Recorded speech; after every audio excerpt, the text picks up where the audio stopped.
Cigars, Webmerized, Red Hill Brewing, and Crave Bath & Body. Without you guys, this episode would not be possible.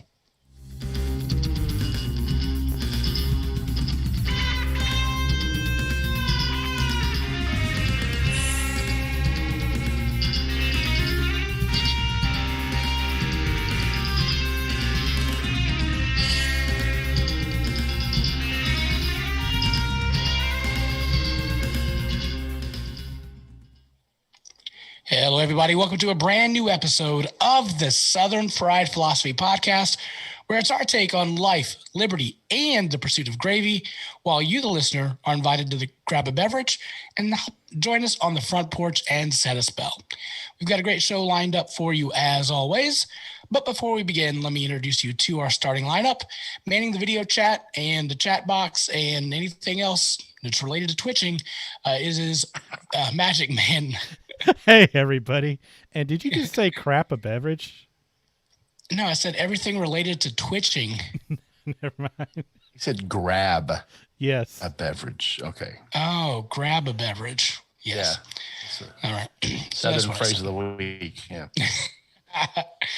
And then we have producer Brian manning everything else. Hey. And I am your illustrious host, Biggin. Boy, I'm having issues with words today. Yeah. Also, this episode, you may refer to me as Fat Man. Hey, producer Brian, where can people find us on the socials? We are on the Facebook at Southern Fried Philosophy, Instagram, Twitter, YouTube, and Twitch at SFP Radio. You can always email us the show at sfpradio@gmail.com. If you'd like to support the show, we have a Patreon account, patreon.com/SFP Radio. I'm still hurting from those chicken sandwiches. And if you want to catch us streaming, iHeartRadio, Spotify, and the TuneIn app, make sure you like, comment, subscribe wherever you find the show. Let me also say this. If you're living in North Carolina, especially around the Concord area, I would highly suggest joining our Patreon link. Just any amount of money, $1, $2, $1 million, either way. What that's going to get you is access to Red Hill Brewery. And then we have got 2 beers on tap. It is a Dolomite, which is a coffee stout, and a banana pudding beer that we have put in bourbon barrels.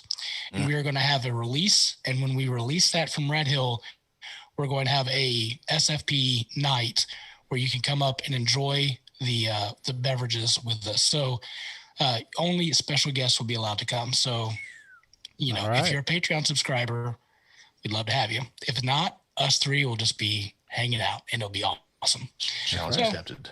There's that. If you would like to join us and subscribe on YouTube, we would appreciate that. We need 100 subscribers on that. I know there's more of you that listen to the show, so just go to YouTube again, for crying out loud. If you're staying at home and you are developing your own podcast, your own FaceTime, your own friends only show, and you need producer Brian will do that. Email him at headlines@SFP Radio. And if you want to be a show sponsor, email me, biggin at sfpradio@gmail.com. We would appreciate that. So this gets overlooked a lot. We live in North Carolina, and we don't say this enough, but we want to say shout out to our listeners from North Carolina. You guys are doing awesome. Woo-hoo. Keep spreading the word. That is our most listened to state. So I don't want you to feel overlooked. So please, thank you. Take that and do something with it. Have a Coke and a smile or something like that. But we appreciate you. I'm going to ask you like I ask you guys every week. How you be doing? Magic Man, go. Doing good. Man, it is hot out there. Good. God, it feels like an oven, and it's humid. It's the dog days of summer. Thank you for that weather report. Yeah, and when you're fluffy like us, it doesn't make it any easier. I don't understand y'all that say, I can't wait for summer and enjoy the heat, and you love the heat, and you're like, oh, this is perfect. I hate the winter. I don't understand y'all. I really think that there's something wrong with you. There has to be. How can you like this heat? It's too much. Yeah. And again, like for us fluffy folks, there's only so much clothes that we could take off, y'all. There's only so much that you're like, please put some clothes on. And we do, and then we're about to die from heat stroke. So just know that. It's pretty miserable. It's pretty miserable. Producer Brian, how you been doing? I'm doing great. I just got back from the Outer Banks, so like 2 hours ago. And you were talking about hot. You think it's Is hot it worse here? there? Well, I think the temperature is about the same. It's about 95 with about 75% humidity. Yeah. But the problem out there is when the wind blows, even the wind's hot. So there's no like relief. It's like sitting at the front, like right in front of the world's largest dog, just breathing on you the whole time. So Clifford, the big red dog. Yeah. It's just, that's it. You know, oh, it's a breeze. Oh, no, it's a hot, wet breeze. So I sweated more yesterday than I have my entire life. I'm pretty sure. It's quite impressive. And it's so hard to recover from that because, one, you're physically exhausted. And then you got like all those electrolytes that you lost. So you're drinking Gatorade just to survive at this point. It's miserable. Yeah. I went to a brewery instead, so it's. Oh, well, that was smart. Yeah, that was good real job smart, on that. right? Where'd you go? Well, I was in the Outer Banks. I was on the island of Manio, or the Roanoke Island, the town of Manio. But there's a brewery there called the Lost Colony. Of course, there is. Because Lost Colony. Because why wouldn't you have that there? Right. So we did 2 flights just to try all the beers. You know, at 2:00 in the afternoon. Day drinking. 98 degrees. All that, not the band. It was, yeah. I mean, they were fine. But the highlight of that particular brewery is the food.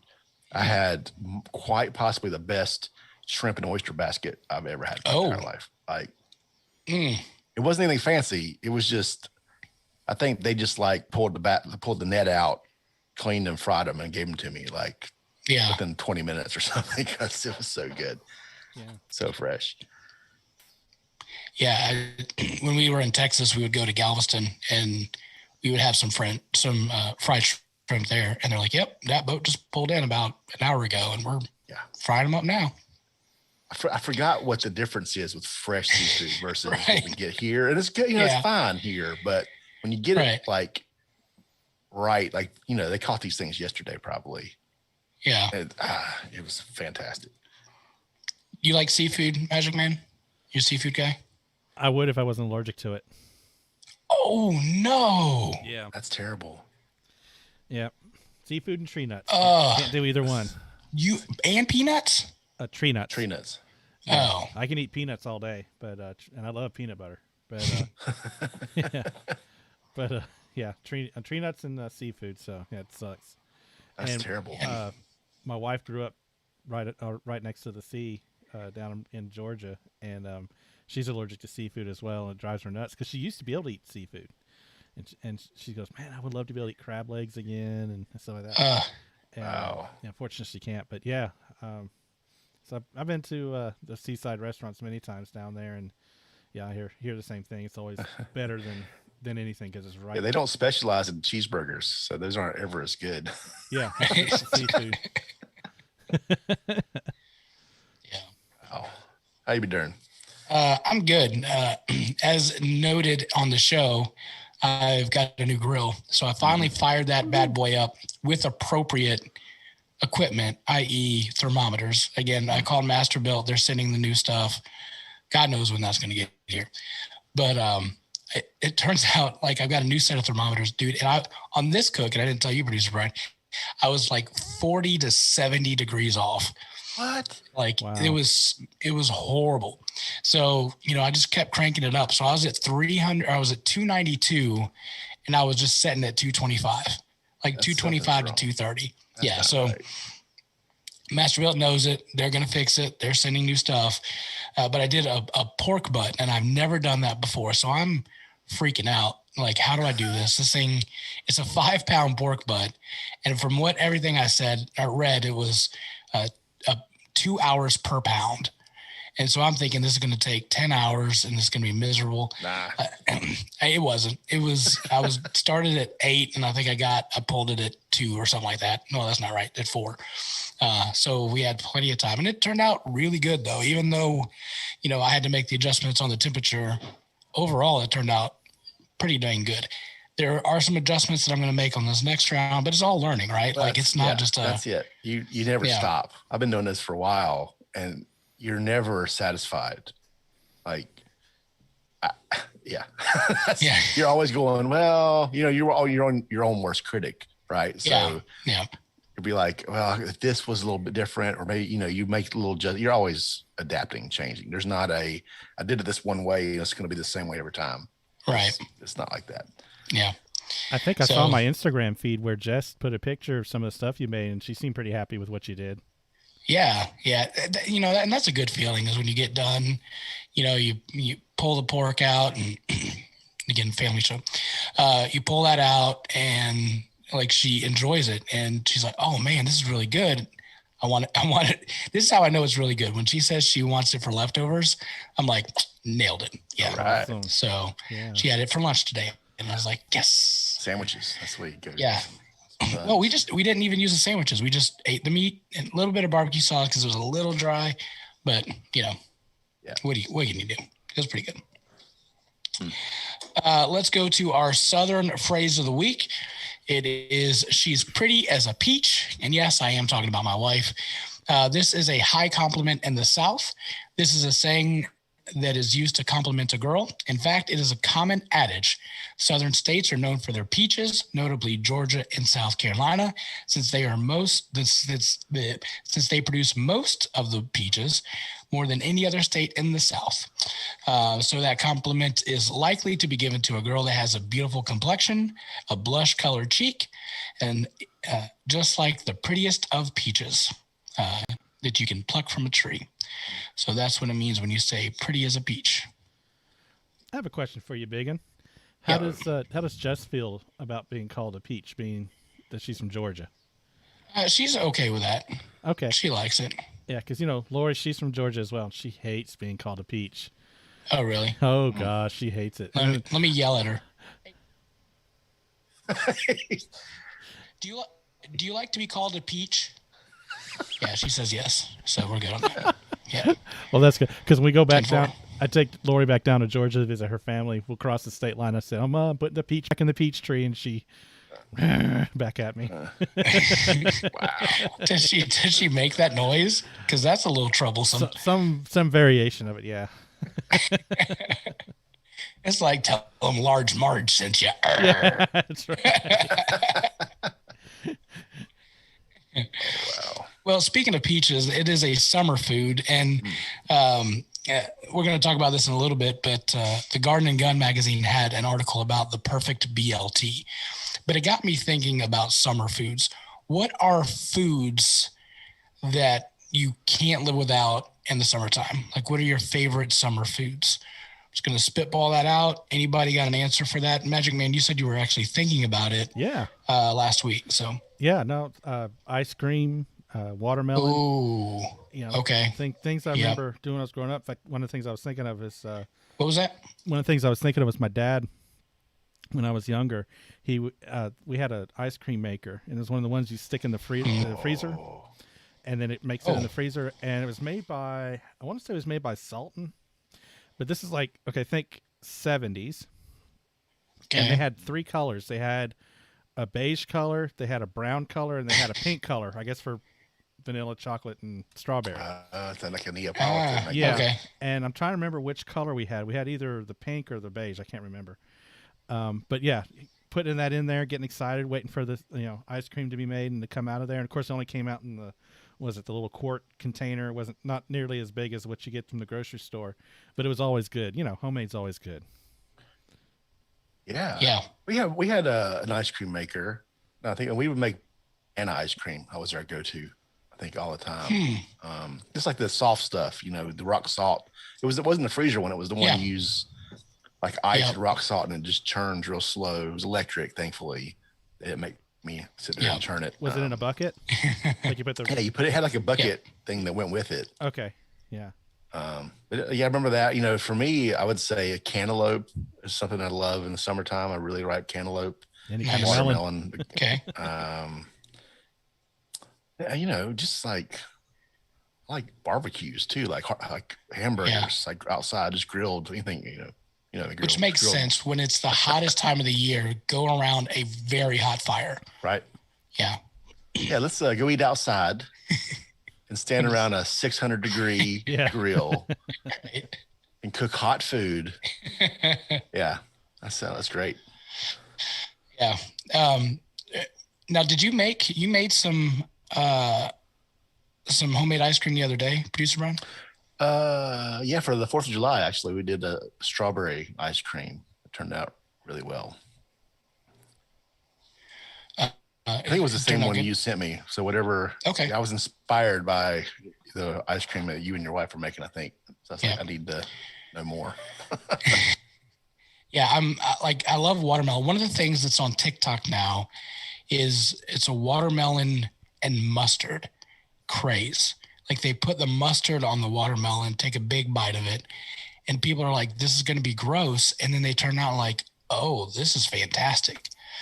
So maybe next week I'll get us all watermelons and we could try it and see if we like watermelon also on the 4th of July. I got a really good watermelon actually. I'll eat the watermelon. I didn't put mustard on it though. No. I'll try it. I'm not that. I ain't scared. Maybe I'll try a little bit, like a small piece. I like mustard. I like watermelon. What could go wrong? I don't know. I mean, people are saying that that's great, so we might give it a shot. I love strawberries, and like you said, melons. Those are all fantastic. Tomatoes is another thing, and that is a perfect thing for a BLT is to have a tomato. Anything special you guys put on your BLTs? And I'll be honest with you, I ditched the L and I just have bacon and tomato sandwiches, which to me are phenomenal. To me, the perfect BLT would be toasted potato roll. Okay. Bacon, lettuce, tomato, and then you put a cheeseburger on top of it. That's I'm not a tomato guy, so yeah, I need the burger to wash out the tomato. Wow, somebody just Fried and Crispy on Netflix, and the guy just says it's just a water vegetable. He just calls it the red water vegetable. Magic Man, what do you like on your BLT? Good question. I don't. Do you like the BLT? Yeah, I guess that's the bread, the bacon, right? Yeah, bacon's really good. I know bacon, lettuce, tomato. I was just trying to think if there's anything else that would be good on scrambled eggs. No, just kidding. Oh, Lord. There it is. Just kidding. Yeah. I made some BLTs the other day, and I used I got Duke's mayonnaise, and then put some balsamic vinegar in it with some fresh cracked pepper, and mixed it up as, add that mayo phase to it, and it was really good. Yeah. But I don't go as high class as these folks do.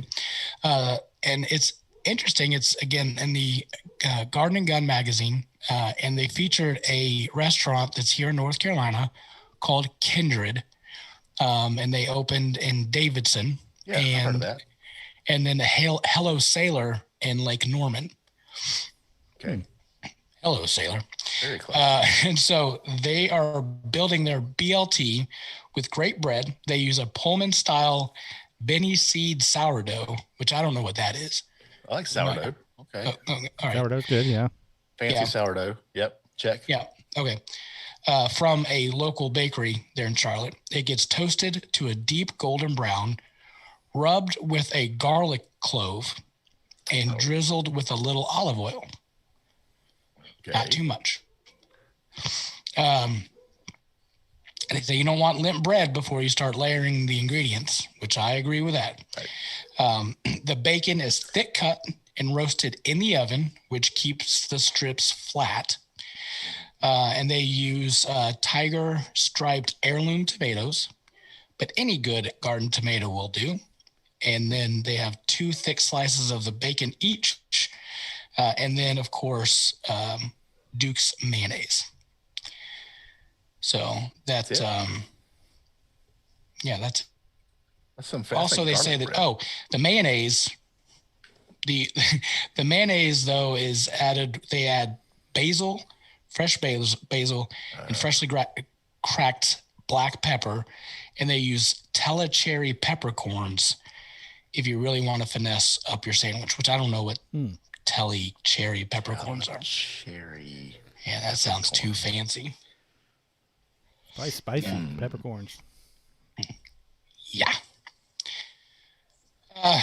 All right. So where do we want to go here, gentlemen? We've got Into the World as We Know It. CEOs need and they should. Jesus Take the Wheel and Woke Coke. And we do have our special guest, Tamina Watson. She will be joining us here shortly, a immigration lawyer, a radio host, and author. So she will be joining us here in just a bit. Any of those jump out at you? Sorry, I'm trying to find the price of that BLT. $47.95. I'm just making that up. I don't know. Let's talk about the REM song. What's that about? All right. That's Ryan's article, Into the World as We Know It. All right. Well, this is go ahead and bring that up. From The Bite, B-Y-T-E, by Dan Robitsky. It's talking about back in 1972, a team of MIT scientists published a research predicting the end of our current industrial civilization within the 21st century. And basically in a nutshell, they're saying that we can indeed witness the collapse of civilization as soon as the year 2040. And that's only if we continue our business as usual approach to resource extraction and over exploitation. So basically, if we keep going the way we are with using up natural resources, we could see some serious issues coming down the line here in a few decades. I'm not necessarily a tree hugger, but I think anybody with a brain would know that if you overuse resources, you could overexploit them. You could run into some problems. So I was thinking, was it that Prince song? We lost JT. That's right. Yeah. So I haven't looked at this. This is from 72, you said? Yeah. But they're, I think what it is because 2040 is, 19 years away? Yeah. I mean, that's coming right down the road here. That's pretty close. We're actually closer to 2040 than we were 1970. So have they updated any facts on this? Let's see. Well, one of the things they said is that this doesn't mean that humanity will cease to exist. It's just our way of life as we know it will change. Economic and industrial growth will stop, then decline, which will hurt the food productions and standard of living. Yeah. And the scenario shows a steep decline set in around 2040. I wonder if that's been escalated at all based on the current global, global warming, whatever, resource use, everything like that. Like it could, if they're using metrics from 1972, I would assume the timetable would be sooner. Yeah, everything based on the last 2 decades have gone. Yeah, everything is accelerated. But yeah, I was also we were talking about the REM song "In the World If You Know It." So if we could play that, that'd be a good theme song. But I was also thinking of the Prince song "1999," saying, was it the year 2040? Oops, party, or no? Yeah, oops, party out of time. Oh yeah, we're gonna party like it's 2039. So I'm back. Can you guys hear me? Yep, we can hear you. Welcome back. Yeah, internet's buzzing out again, so I'm gonna probably not do the video. So if you guys want to put a picture of my face up there, that'd be great. If not, then totally okay. So sorry about that, gentlemen. No worries. Guest, is the guest on? That's correct. Yep. Okay. And this is Tamina Watson. She is immigration lawyer, as I said before, radio show host. She's got thousands of listeners around the world, but I wanted to have her on just because I want to get her take and her understanding and her perspective on immigration. I know that's one of the hot topics here in the South, in dealing with that. So I want to know the reality versus the lies and myths and everything else that we've been taught, especially here in those red states. So we're going to go ahead and bring her on. Yep.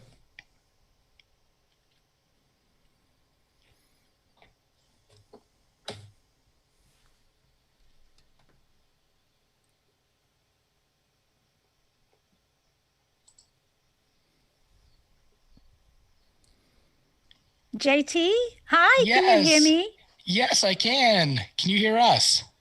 Hang on, I'm going to turn my video background off.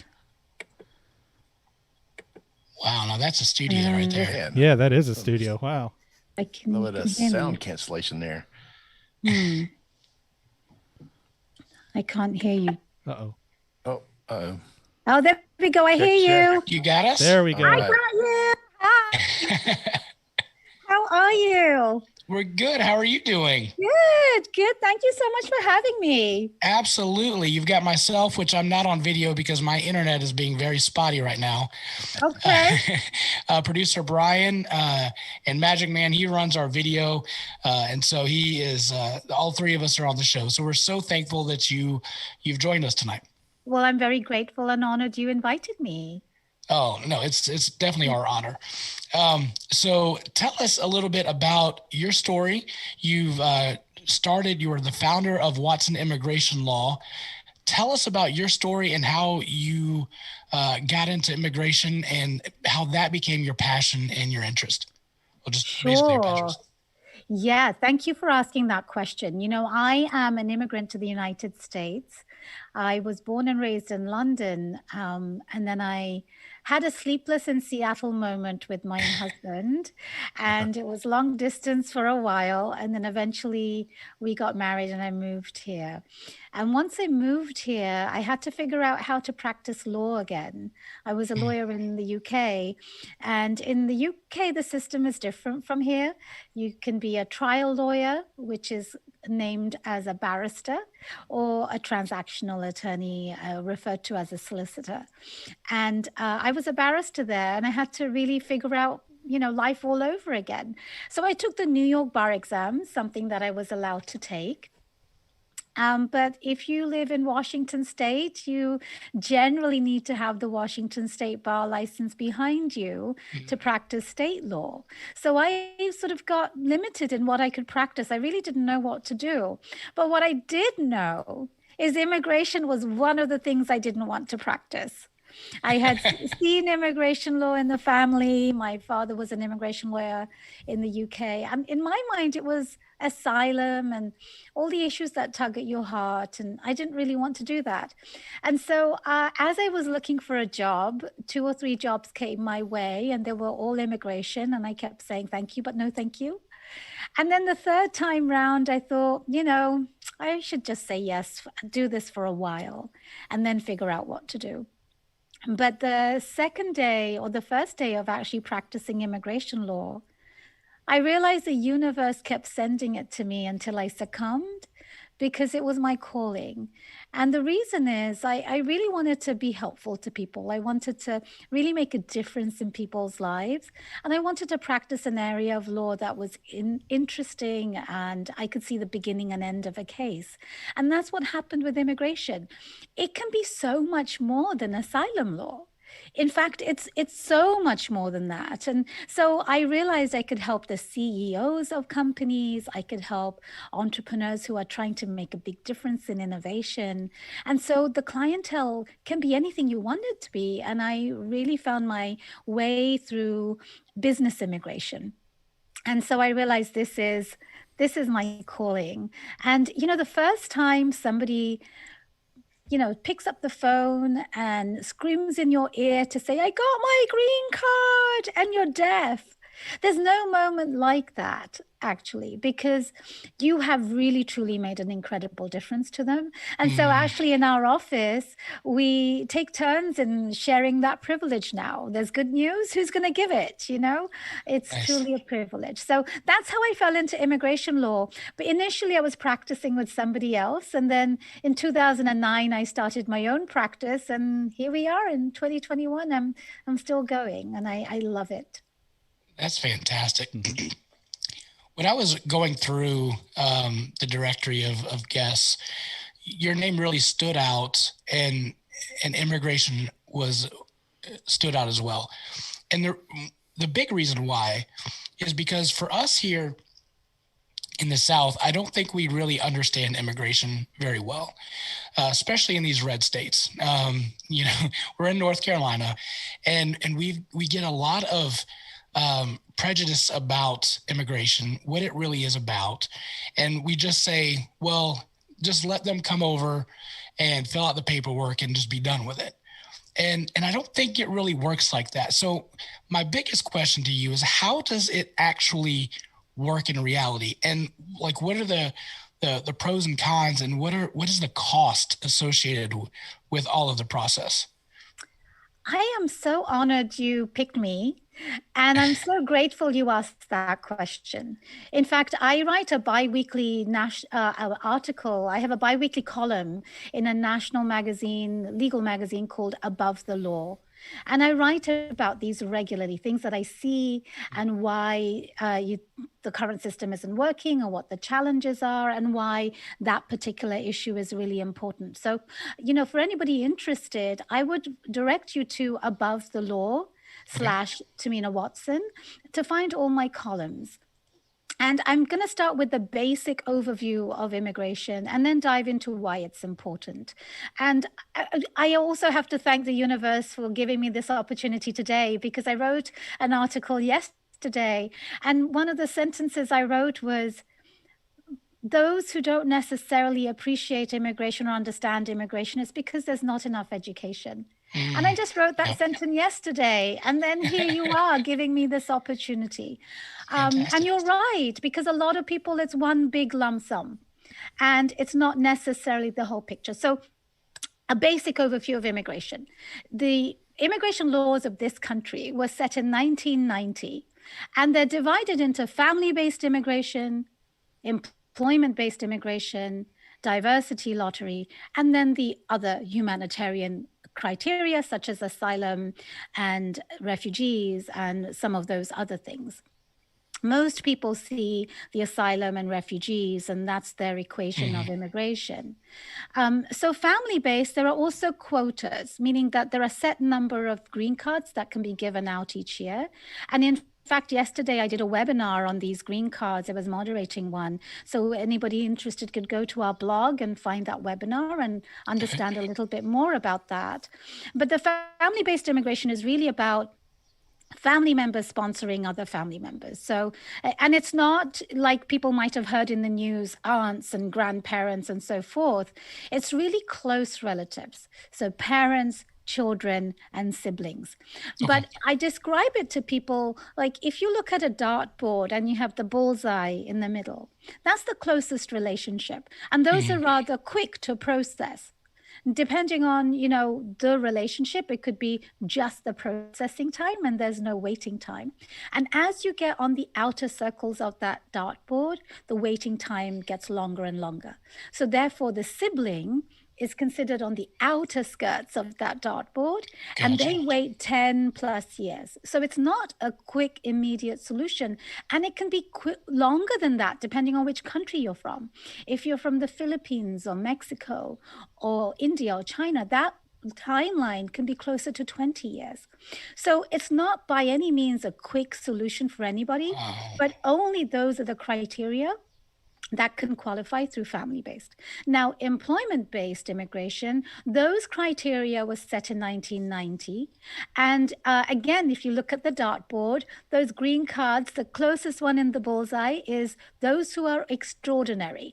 people who are in what's called the EB1 category, somebody who's won a Nobel Prize, somebody who's an outstanding researcher, or somebody who's a multinational executive, running a business in both countries. And then the outer circle grows with the qualification of your position as well as what you have. So master's degree, bachelor's degree, skilled workers, religious visas, and investors. It sort of goes that way. And so the waiting time can increase that way, but it also is there are country limits. Every country gets a 7% quota of the big pie chart, if you like. And so the bigger the country, the longer the wait. If you're from Sweden or Turkey, you're not waiting that long. If you're from China, India, no matter where you are in that pie chart, it's a very long wait. So for none of these people, it's not a quick solution. So that notion that let them come here is sometimes a misnomer. Now, I want to take a moment to explain when people say get them in a line. I described you that pie chart, but it's how I've learned to describe it. Nobody else will describe it this way in the dartboard mannerism, because there really isn't a line. There's no line as such. And you get into this line by when your application was filed. So one of the things that your listeners might be thinking about, well, all these people who are coming from the border and, they're not necessarily here legally, send them back and put them in the line. There is no line. It depends on where you are in this sort of criteria. And the other thing that people should know is one of the unintended consequences of a law that came into play in 1996 was that if you had been in the US without status for 6 months to 12 months and you leave the country, you cannot come back for 3 years. And if you've been in the US for 12 months or more without status, then you cannot come back for 10 years. So what's happened with the 11 million people that generally is associated with immigration only, and the rhetoric generally is go legally, A, there's no line, and B, there's no mechanism. Because of that law of the 10-year bar and 3-year bar, a lot of people have come here. They have mixed status families, U.S. citizen spouse and children and, lives here. They don't necessarily want to be in the situation, but the situation has not been created so that they can come back legally. And that's why the immigration reform debate continues to happen and sort of doesn't go anywhere, because a lot of this education isn't really there in the way it needs to be. So again, I'm grateful for this opportunity because I wrote that sentence yesterday. And so here we are in terms of your next question is what are the costs and what are the pros and what have you. And to that, I would say is, if all of us looked at our backgrounds, yes, I'm a new immigrant. I came here, in 2015. I guess you'd call me first generation, or I'm an immigrant. But people who have been born to parents and have grandparents and great-grandparents, there are generations of immigrants. But if you go back into the history, all of us have come from somewhere, whether it's our grandparents or great-grandparents, people who came from the Mayflower and then, got to Ellis Island. A lot of people will say, well, I got here legally, but in those days, the laws were very different. All you needed to do was get off the boat. That's all you needed to do. And so the laws have not necessarily changed with that. But if we look back in our own sort of generational history, you will find that we have amazing people in our history. Now, one of the things I try to remind people is if you look at the world global named reputable organizations, they all generated in America, most of them anyway. If you think about Walt Disney, you think about this American icon, people come here from all over the world to go have fun at Disneyland. He's a second generation immigrant. If you think about Levi's, and one of the most iconic fashionable pants all over the world, whether you're a man or a woman or a child, He was a European immigrant who came to the US and created this iconic fashion item. We're on the map because immigrants have put us on the map, because America was a place where you escaped persecution. The things that are happening today were happening all those years ago too. It's just a different, quote unquote villain, if you like, or different circumstances.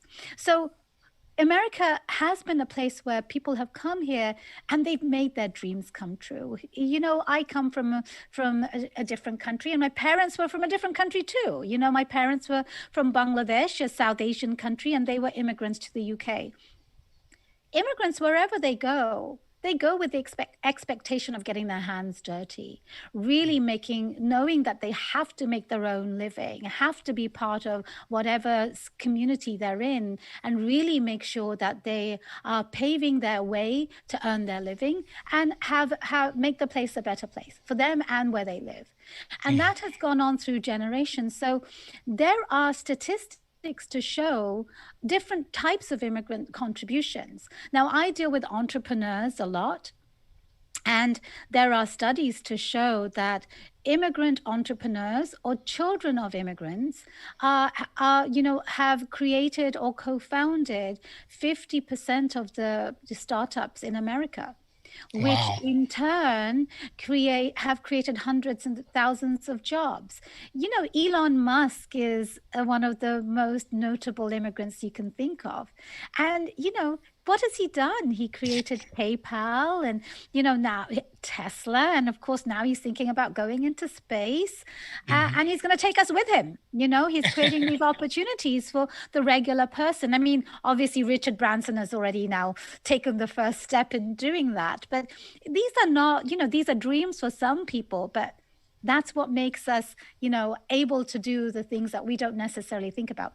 Sure. What I will talk about is for just a moment is COVID. COVID really drew our attention to immigrant contributions. If you think about our lives in the last 15 months, we've all been stuck at home. We couldn't go out. Our nature of our lives have changed and how we operate. You and I are speaking on Zoom. I'm so grateful I have this opportunity to speak with you and others, because Zoom allows me to really just get out there without leaving my home. And in fact, if you can see my background, I now have a podcast studio in my house. It's amazing. I didn't have it before. So jealous. My husband is just amazing. I was recording my second book called Legal Heroes, and I had blankets over my head, and I had to find where to do that. And I had to kick my kids, out of the their toy room closet. I said, "This is a quiet spot. Do not come in here." And so he took pity on me, and then spent many weekends just putting foam up. And he bought foam, put it up, and goes, "Oh, I've run out again." So he orders more, puts them up. "Oh, I've run out again." So I love that I have the opportunity to now have a nice space where my children know, don't come in here. But I'm doing it through Zoom mostly. But the Zoom founder, most people may or may not know, his visa application was denied 8 times before he came to the US. Oh, wow. But look at what he's done. He's now employing thousands of people. He's actually keeping millions of us, not just in maybe billions. I don't know the number of users they have, but people around the world are functioning because of Zoom. And he's an immigrant. And I don't know if you know the story, but the way he came up with the idea of Zoom, I think he was in Japan or China, one or the other. And he was commuting on train to see his girlfriend. And he kept thinking, how do I find a better way to speak to my girlfriend? And that was the genesis of Zoom. But he only found it that when he moved here. I haven't had the privilege of speaking with him yet. I hope I someday do. But that's what an immigrant has done. If you go, the only place during COVID we were really allowed to go to were the grocery stores. And if you think about the shiny apples and the groceries that were fresh there, immigrants were picking them, for us. If you speak to farmers, they will tell you the same story, that they can't find people to pick their apples. or other types of, crops. And, I live in Washington State, and there are some really great websites for understanding what immigrant contributions are to your own state. I didn't know until I read these reports, but this particular one is about dairy workers, milk and other dairy products. We're the 8th largest dairy producer, I believe, and about 50% of the workers are immigrants. And Oh, so, wow. no matter which industry you look at, whether it's the doctors who are, treating us during this very difficult time, a lot of them are immigrants. Immigrants have really made a huge difference, and it's exposed the value of immigrants. The Moderna vaccine, the Moderna company was co-founded by immigrants. And of course, the vaccine was, created and came up with by immigrants. Pfizer is the same. Oh, wow. It's interesting because COVID gave an opportunity for them to really showcase what they do. And so there is an awful lot of value. And one of the things that your listeners might know of or heard about in the last, several years is a visa called H-1B visa. And the H-1B visa is a professional visa. It's a temporary visa. It's not a green card. You come here because your employer has sponsored you for a job that you can do. And you must have a degree, and the job must be in that particular degree, area. And so every H-1B worker, you can't see it necessarily, but has a multiplier effect. From one high-skilled position, there are actually 7 jobs that get created. Oh, wow. Because that person needs a doctor, an accountant, they have to go do their groceries. They need dry cleaning service. So 2 professional jobs get created, plus 5 other non-professional jobs get created. So there is truly a multiplier effect to all of these. So the message that when I was writing that sentence yesterday, was to try to educate people about immigration equals economy. Immigration equals higher wages. Despite what people think, there are wages attached to that, and there are more jobs that get created. So taxes get contributed to the economy and jobs get created. And I would love for people to understand that. Let's take refugees for a second. That's a heart tugging area, because people are actually, outside, in areas of the world where they were displaced for whatever reason, war or famine or, climate. And every $1 that the US spends on these refugees, they actually contribute $3 to the economy. The other thing about refugees is that there is a term called brain waste. Because a lot of these people come to this country, but they have fled whatever was going on. But they were doctors or professionals of some sort in their own country. And they come here and they drive taxis or they clean houses. But it's not because they can't do something else. It's because they don't necessarily get the opportunity. But nevertheless, they still contribute to the economy.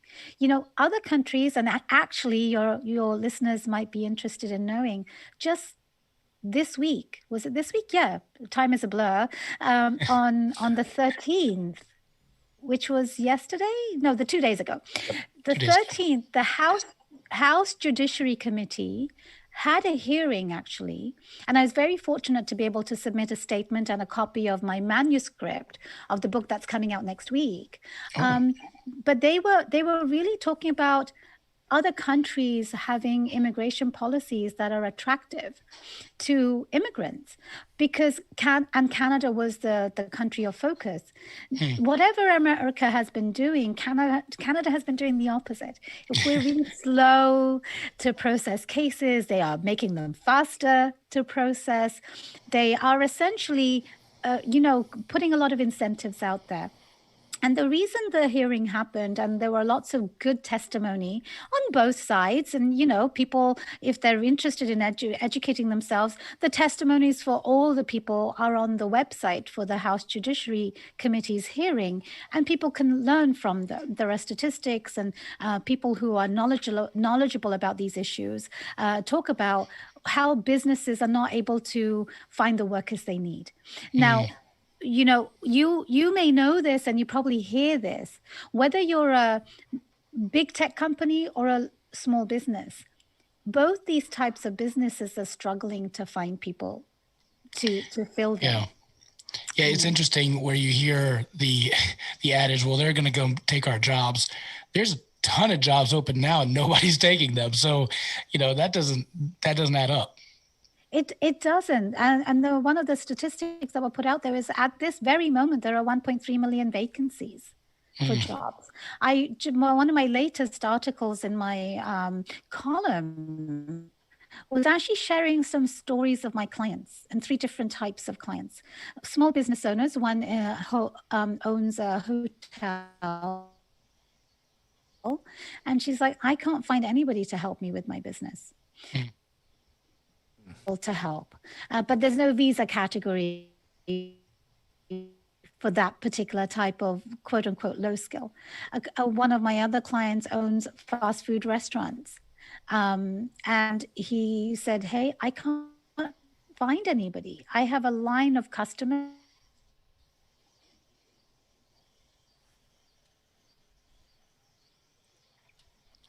starting date. And then the other example was somebody who owns a construction company. And there's a lot of construction going on at the moment in different parts, but construction companies can't find people to work. And so I'm just giving these 3 examples, but there are different types of small businesses, home care businesses, mom and pop shop, stores, they can't find. So whether you're a high-tech software engineering company who can't find workers, the low-tech companies also can't find workers. But ultimately, they're serving the American consumer. It's the American consumer that was standing outside of the restaurant in a line who couldn't be served. So what would you say is, I guess, the biggest hurdle that folks have to climb, and what is the answer to fixing it and making it easier? Because it sounds like, from what you're saying, is if we kind of open it up a little bit, that's going to be a huge boost to the economy. We'll get more workers and things will be better. That sounds like what you're saying. How do we make that easier for folks?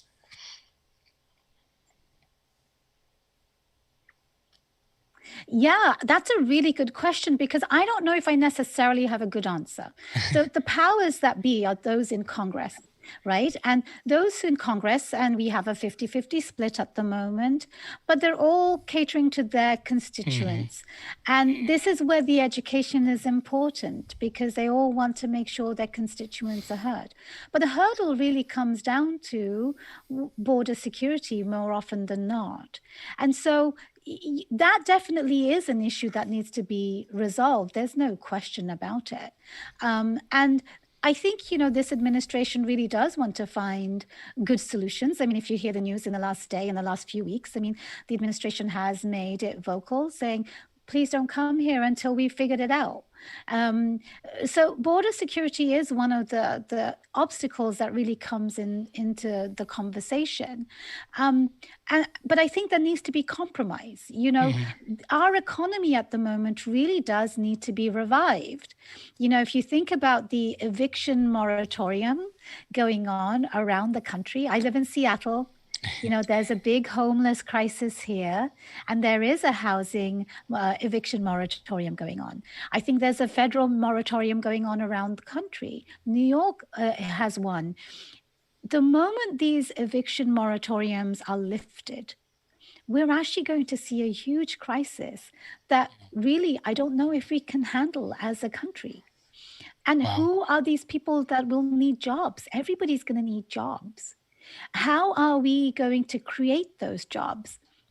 I'm not saying that immigration is the only answer, but it is an answer that is not being given the credit it needs, the value it needs, the attention it needs for that perspective. In my opinion, immigration is a tool for economic growth. If we can harness it, if we can use it well, then it's win-win for everybody. Because we then can serve the American consumer, we can serve the American patient who is in a home care facility, who needs their medication sort of served to them in the way the doctors prescribed. And we can, we can serve every industry in which immigrants are necessary. Nurses are another example, so it needs to be looked upon as a solution and not a problem. If we can flip the way we look at it, we can really harness it to grow this economy. Oh, that's fantastic. Yeah. And this is just being completely honest and transparent, because I think that's what we are on the show. For the longest time, I was one of those people that says, just get in line, wait your turn, come over legally, and that be it. But the older that I got and looked at people and heard their stories, I was like, oh, it's not nearly that simple. It's easy for me to say, right?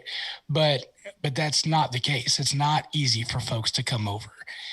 How long, if somebody decides, hey, I want to come to America, how long is that process normally, just coming on just a regular visa, and the cost associated with that process?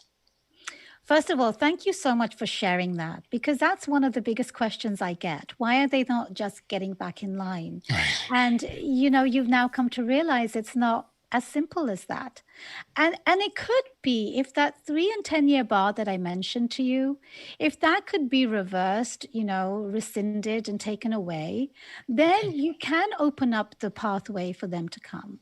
Now, immigration reform has been on the, we've come close in 2007, and then we came close in 2013. And that could have said to people, okay, those of you who are here, pay extra money, and then we'll, and say sorry. And, there were going to be, mechanisms for it. But if that were created and you address border security with humane and compassionate ways to secure the border, I think that is a resolution. Yes, the devil is in the detail. It's not simple. But to come to your question, how long does it take and how much does it cost? It really depends on how you're getting here. So I talked about the dartboard and family-based and employment-based. Those are for green cards. That means permanently coming here. And those can take, from 2 years, depending on how quickly it processes and you're in the bullseye, to 10 plus years if you're further out on that dartboard. And the cost would be closer to $10,000 when you're finished with it. And it builds up, pay here a little, pay there a little, pay there a little.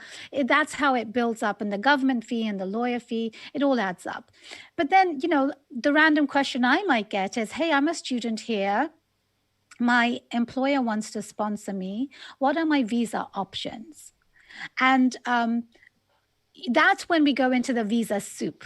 We call it the alphabet soup, because almost all of the letters of the alphabet are used up for visas. There's the A and the B and the C and the D. And so when I'm looking at options for people, I have to actually go through the alphabet quite literally. Which one did I miss? And so that's how you have to figure out. And all of these letters that I mentioned, they're generally temporary visas. So A, for example, is for diplomats. B is for tourists. C is for people who are crew members on planes and cruise ships. D is also that category. E are for people who are investing in this country or businesses. F is for students, and it can go on and on. And so the H-1B, for example, is the most popular professional visa. And so each of these visa categories could take anywhere between several months, and it could cost most of the visas will cost you anywhere between, on average, $3,000 to $7,000, these temporary ones. And then the government fee on top of that. So, on average, I'd say, let's just lump them all into one. Let's call it $8,000 roughly. And it could be more or less depending. I'm just giving you an average number. Yeah. But when they're temporary visas, they could come, if they're already here, some of those visas they can change over. So a student could change over to an H-1B. But what we saw in COVID comes into the story a lot, because the last 15 months, we've seen unprecedented situations. For somebody to, let's say employer has sponsored somebody for their visa and they were approved. To get onto the plane, they have to show a visa stamp in their passport. So if your listeners haven't seen one of them, they can Google visa stamp and they'll see it's like a little square, 3x5 that's stuck into the passport, almost the size of the passport. And it's got a little, gold foil or silver foil and their picture on it. And it has a number and a letter. So I said E, for example, there's E1 and E2. There's C1 and C2. There are numbers like that. So letter and number. And that gets into the passport, printed onto the passport. They need that stamp to get onto the plane and then get into the airport, and the airport officials, immigration officers, will inspect them, ask them questions, see if they believe them, and then let them in. So it's not even as simple as just getting an approval. But that stamp can only be given to you at embassies. March 2020, embassies around the globe all shut down. Now, these embassies see hundreds of people a day. They all shut down.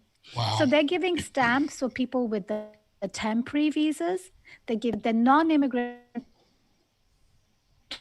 or immigrant. Non-immigrant is the letters that I mentioned. Immigrant are the all of these have to be given from the embassies, and the embassies have absolutely slowed down. Can you hear me? My internet might be a little choppy.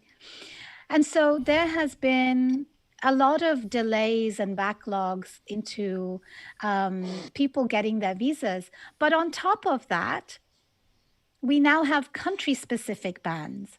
So if you're from Europe, even if the embassy wants to give you that little stamp, they cannot give it to you because you're from a country that has an additional problem. Schengen countries have additional bans. India, as you might know from the news, has a surge, and they are now put on this extra ban list. South Africa and Brazil. The UK, my mom can't visit at the moment because, it's from a banned country. And so there are multiple issues that have come up during COVID, things that we haven't seen before. So when you ask me how long it takes, I don't have a straightforward answer for you anymore. In fact, I don't have a straight answer for any of my clients. Wow. People who apply visas in this country to get green cards, citizenship,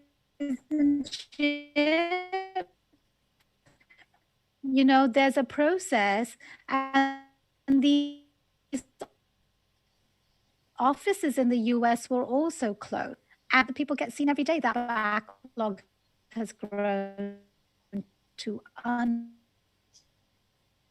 unprecedented levels. You're breaking up a little bit for us. Sorry. I'm so sorry. I'm so sorry about that. Yeah, I turned off your video to kind of stabilize that. So just keep going there. That'll help a little bit. Okay, cool. Thank you.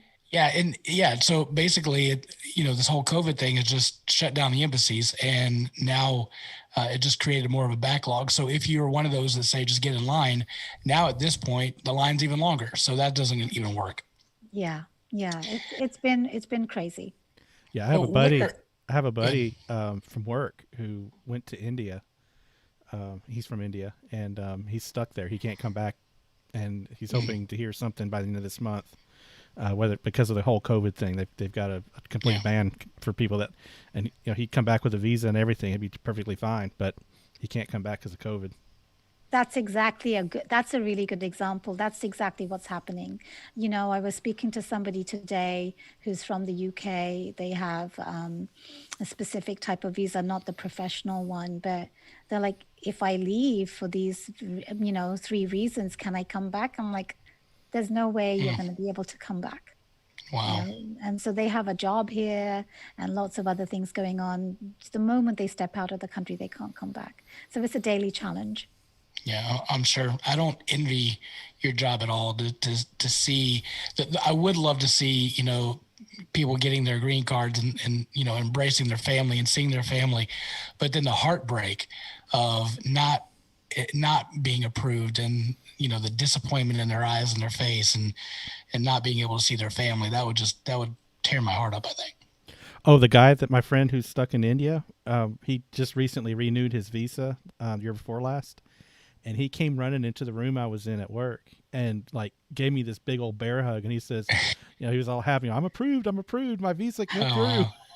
He was so happy. Oh, So, yeah. You see, that's Yeah. the kind of thing I get to see during the good days. Can you tell us maybe one of your favorite stories of a case or a client that has stuck with you throughout all of this? Oh, it's going to be difficult to pick one. Sure. Let's see. I guess the first time one of my clients invited me to her citizenship interview, ceremony. I mean, I go to interviews, but I don't always go to ceremonies. And it was very difficult getting this case approved. This person was married to an amazing American doctor, and they were doing amazing humanitarian work abroad. But, there are rules and regulations about how much time you can spend abroad. And so that became a complicated factor in her case. So it was very difficult winning the case. And so she invited me to her ceremony. And up until that point, I'd not gone to anybody's ceremony. And so I went to her ceremony. It was a really touching event because there were, the room was full of people who were about to become immigrants, and they had taken their family members. And when they, took the oath of allegiance and became citizens, I mean, there wasn't a dry eye in the room. Sure, and so I'm that sure. was one of the moments that made me realize, I'm the lawyer, I'm, paper pushing some, and then they say thank you and I move on. I don't necessarily appreciate it. So I went to that, and I did feel, the heart, warming moment. But even then, I don't think I appreciated it as much until my own citizenship ceremony. And for my own ceremony, to me, I was really just treating it as a case. I'm from the UK.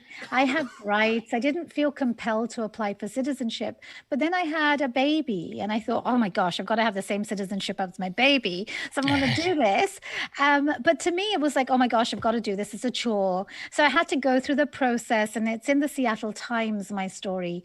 And my husband, I got to the end of it, and my husband said, I'm going to come. I'm like, do not come. Don't take the time out of your day to come. It's just another task to do. But he was like, no, I'm just going to be there. And as this ceremony was happening, and I was thinking about that client, I really honestly didn't feel the emotions until it was my own ceremony. Because a ceremony begins, if you haven't been to one of them, and if you get the opportunity, please do go. It starts with a video of just pictures of what happened through the times of America, the forefathers winning the war, and all different types of, poignant history that's, depicted through pictures in this video, and there's an accompanying song, a patriotic song about this is our America. And as that's happening, and I have, 100 people in the room, we've all got our hands up. Suddenly I'm just getting goosebumps telling you this, that my entire life sort of flashed upon me. Like, I wanted to have a wonderful husband, a good career. I wanted to help people. I wanted to live in a good place. And, I didn't necessarily think of America as being that place, but America made all of my dreams come true. And so here I am, like bawling. I'm like bawling now. And I told my husband, don't come. And I look back, and he's teary. And, there's no more precious moment than that, because now I have this extra appreciation of what my clients go through because I went through that.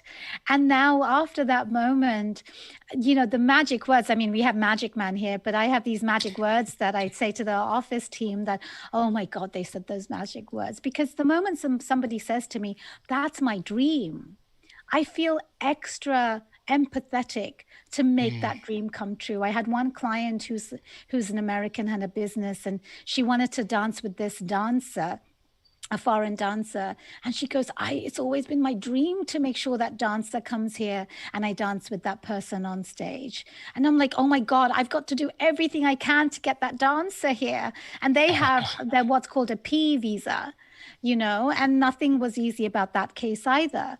But becoming a citizen, in addition to becoming a mother, really gave me new perspective or extra perspective in helping the people that are going through so many challenges to make their own dreams come true. That has a ripple effect on America itself, but also as a parent to provide for your child, and until I was a mother, I don't necessarily think I understood that to the extent I needed to. So many elements of my life has really made me a good fit for what I do. And now I see myself as a public servant without public office. I say that often because I really want the laws to become better. I want my community to be happy.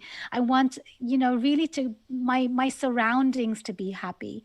And I feel as though I can do that with immigration law using my expertise and my own experience. Wow.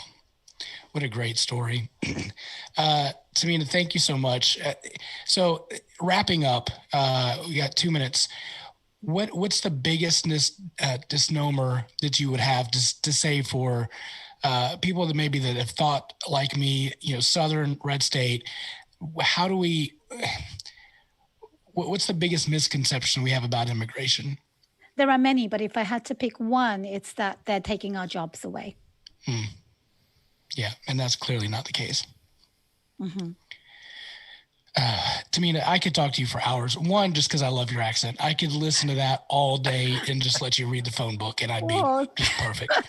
You're so kind. Thank you so much. Well, I'm just so grateful you gave me this opportunity, and I thank the universe that I wrote that sentence down, and then you asked me this question, because I really do think that education is important, and to have the avenues to be able to share it. And maybe I need to write some more sentences down, so maybe tomorrow it will come true. But thank you so much for the opportunity and for what you're doing. I mean, to come to that realization and then really express it and find a way to spread that, I think it's important, because we shouldn't be thinking about just today. We should think about the next 5 and 10 and 50 years, about where we want to be in a world that is just as small as it's ever been because of technology. So thank you so much for having me. Oh, thank you for coming on. Now, where can people find you? Got a new book coming up. Where can people find you if they want to learn more about immigration or just your story? How can they reach out? Thank you so much for, again, giving the opportunity to even say that. So I wrote a book in 2015 called The Startup Visa, why we need a specific visa for entrepreneurs who are creating jobs and starting companies. And so a second edition of that book is coming out on July 20th. It's called The Startup Visa, second edition. It will be on Amazon and anywhere else people get books. So I would love for people to get the book. It's not just about immigration. There's a little bit of history in it. I had to learn history too, about Jamestown to Silicon Valley. People can learn about that. If they want to connect with me, LinkedIn, they'll find me at Tamina Watson on LinkedIn. My website is www.watsonimmigrationlaw.com. I also have a podcast called Tamina Talks Immigration. I currently have a series called the Startup Visa series to go hand in hand with the book, and national leaders are my guests talking about all the research they've done and why a startup visa is necessary. And they can just Google me, follow the bi-weekly column I have on Above the Law. I'm also a columnist with a magazine called Entrepreneur. So, I mean, you just have to Google me. You can't not find me. I'm everywhere. I'll be honest with you. I made a sandwich today and I felt accomplished. Compared to what you're doing, I'm like, good gracious. I don't know how in the world. Plus, you're a mom of 2, so I Goodness. have an amazing husband. I have to give a shout out to him. His name is Clearly. Tom. Tom, I need you to come over and build us all studios. Could you do that for us? I'd Yeah. appreciate that. I'll let him know. Thank you again. Thank you so much, Tamina. And we will have this episode ready for you on Monday. I'll shoot you the link. And so if you want to share on your socials, you can. Don't feel like you have to, but we will for sure. Thank you so much. Thank you so much. You have a great night. You too. Bye-bye. Bye. All right, y'all. The thing is about this is it was about 44 minutes. And I feel like we just barely touched the surface. It was just a scratch of what the intricacies are of immigration and the whole process. I will say the thing I learned was $10,000 for a visa. Like, how in the world? Well, yeah. Think about someone coming over the hard way, and tries to get legalized. Like, where do you get the money for that? If they're trying to send money back home already or whatever, it's a lot. I think the H-1B visas, probably some of the companies that sponsor the folks applying for the visas, they pay for those visas, maybe, or maybe at least split the cost of it, supplement it. And there's probably some situations where they don't do that, and it's up to the person to do it themselves. But yeah, I mean, and like you said, I've been kind of the get in line, get verified, and then do it legally. But I've also seen the other side. I have a friend who came here when he was 7 legally. His mom and his dad brought him here when he was 7 years old, and he came in under his mom's visa, and his mother passed away from cancer. And because of that, he was then a quote unquote illegal alien because he lost his visa when his mother died. And when his mother died, he was, how old was he? 20, 21, I think. And we actually allowed him to stay with us for a little while to try to get established. Because, I mean, this wasn't just a millennial trying to find a job. Sure, I mean, he couldn't even get a job because he wasn't legal. Yeah. He was undocumented at that point. And so I've seen both sides of the story, and it's tearing because you want it to be done in an organized, orderly fashion, legal fashion. Absolutely. But at the same time, I mean, these are people that we're talking about, and it's a tough. Either way, it's tough because So anyways, and some people are in like life-threatening situations, and they have to get out of their city for whatever reason, and you can't wait 3 years to put in paperwork. You might die, or someone might come in and kidnap family. Like, there's some serious things going on. There's not a fast way in, right? Yeah, and I'm not saying open the floodgates and let everybody come in. There has to be some safety issues and some double checks and things like that. But at the same time, it shouldn't cost $10,000, and it should be a faster, easier process. And I don't know how we hold that up, but I thought it was some really good points. And again, just the fact that more immigrants coming in, the more money that we get as an economy, I think that would be helpful too. So. Yeah. So speaking of citizenship, while she was talking, I kind of went on a mental tangent and looked up the naturalization test for becoming a citizen. Oh yeah. Because you hear how hard it is, right? Like everyone's like, I don't know if I can pass that. I don't know. It's 100 questions. I don't know if you want to go through all that or not. Let's do 10. I felt that's the thing. If you get 10, and you're supposed to get 6 out of 10 to pass, right? Okay. So we can. Here we go. I'm just gonna randomly pick out 6 questions for you guys and see what we get.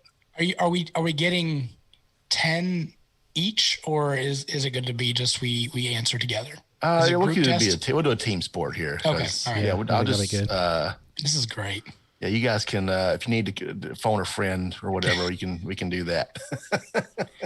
100 questions total, so I'm just going to randomly through here and pick out 6 of them. All right. What does the Constitution do? I'm out. Okay, so the Constitution basically sets up our government structure, Ding, ding, ding, ding. Good job. All right. I need a bell. I don't have my I was going sound to say effects also turned the on. first set of rights too. Yeah, there's 3 possible answers to that question. Sets up the government, defines the government, and protects basic rights. Yep. So, Yeah, I was going to say that. Magic Man, you can stay. I'm out. That's another random. That was the first one. What is the, quote, rule of law?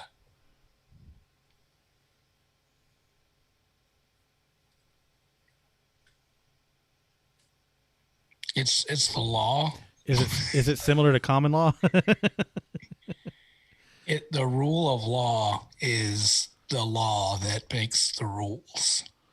That's what I would probably God, say. I'm not going to pass this thing. I'm done. Yeah, this is a hard one. So the rule of law will be everyone must follow the law. Okay. Leaders must obey the law. Government must obey the law. That's questionable. No one is above the law. That's what's That's considered. I was going to say the the rule of law does not exist in our country. Sorry. The rule of law only if you don't have money. If you have money, it does not apply to you. Even Money and it power. was it was interesting though. Even when she was describing it, the more money that you have, the easier it is to get a visa. And I'm like, well, crap. Okay. This stinks. Who is in charge of the executive branch? Nancy Pelosi. Oh, president. Damn, crap. The president, correct. I'm out. This is civics now. Come on. Yeah. We elect a U.S. senator for how many years? 2. 6. I should have. Yeah, 6 is correct. I should have been doing the double scores here to see. No, I'm So far, over Biggins whatever. got all of them wrong. So Right. That's easy to take care of. you have to get them all right to stay. That's what it comes down to. You're right. No, I'm out. Oh, here's a fun one. The House of Representatives has how many voting members? 32. Isn't it like 538? By Price is Right rules, Biggins right here, but Yes, Ryan, you're I way get to closer. say. 435 is right answer. Okay. Here, so I said 32. Yeah. Yeah. If it was Price is Right, I definitely yeah. overbid. So name $1, Bob. name 2 cabinet level positions. The lower shelf and the middle shelf. The Secretary of State and the Secretary of Defense. Very good. Lord, how do you know this? Civics. Yeah, I feel after reading through these, I felt way better about lots because I'm a history nerd. Hey, that's why we're friends, Brian. I used to be able to remember. Yeah, that's right. That doesn't mean like you know how many House of Representative members there are. I didn't There's know probably that one. 2. There's Comes probably with the territory, 32. man. No, there was with probably territory. 32 when you were reenacting. Right. That's yeah. where that. Well, there was 0 for the time period because it was Revolutionary War crap. before the Constitution was even written. Here's a good one. What is one responsibility that is only for United States citizens? Voting. Correct. Yes. There's another one. You know what the other one is? Obeying the rule of law. Citizens arrest. Oh, yeah. Yeah. That makes sense. That's Never one served on the responsibility. Then there's another one for a question about rights. I'm going to skip that one. Which are also the same responsibility. That's interesting. Not exactly the same. Let's see. That's only in the 50s. I got This 3 radio. more. What is one thing Benjamin Franklin is famous for? Electricity. Franklin stove. The what? Franklin stove. Franklin stove. It's not one of his inventions. It's more political. So wait, you're gonna say that he didn't invent electricity, and that's not important? He didn't. That's not what's on. That's not the answer they're talking about.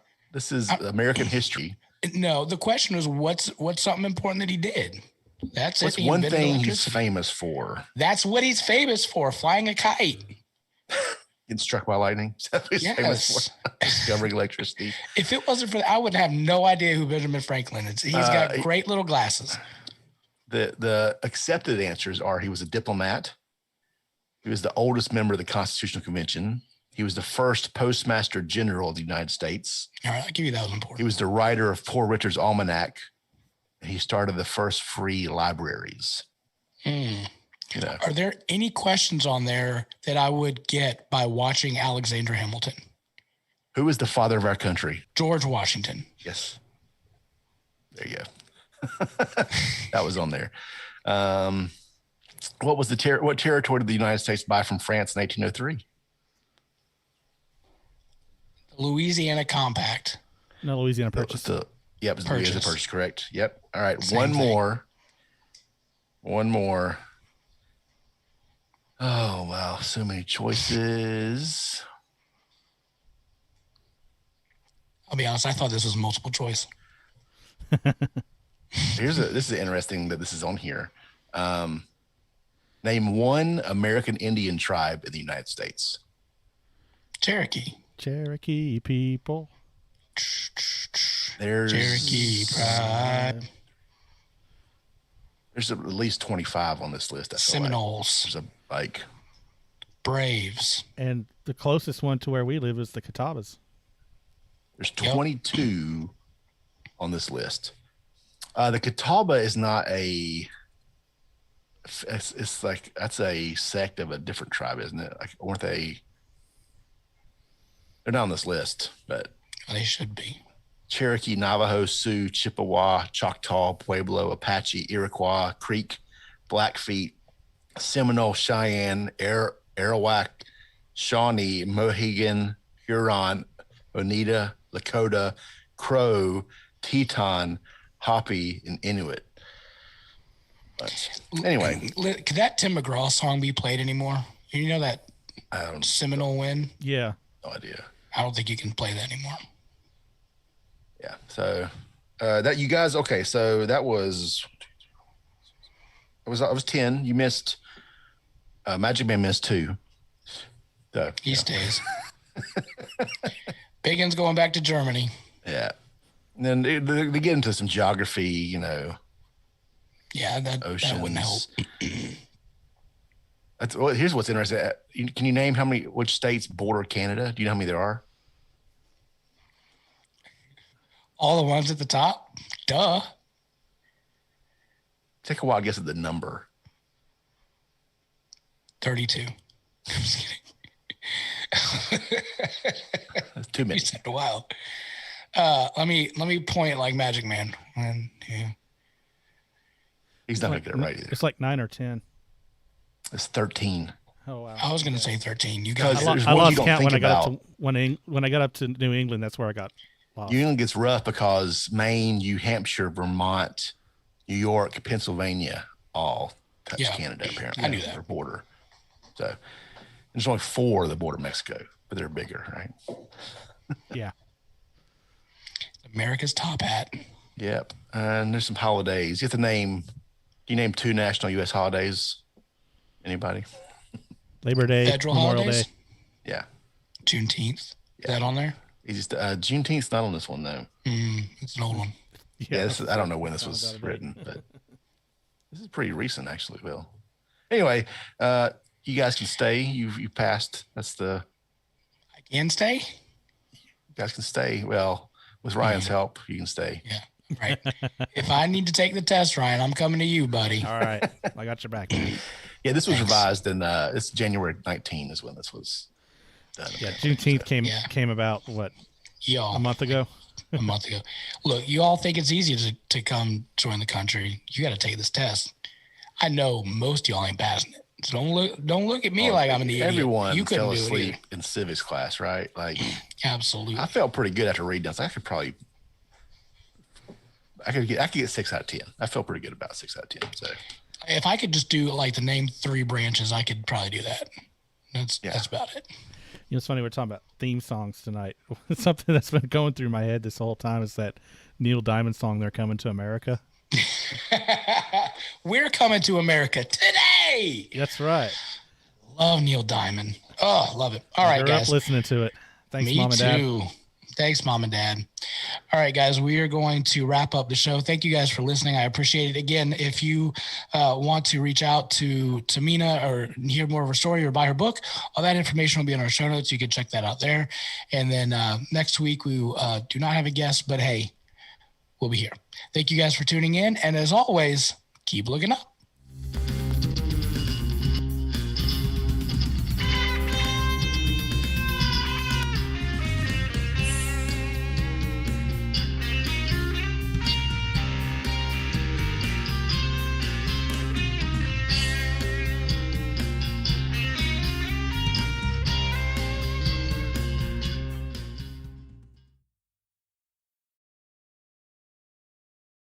You're listening to the SFP Radio Network.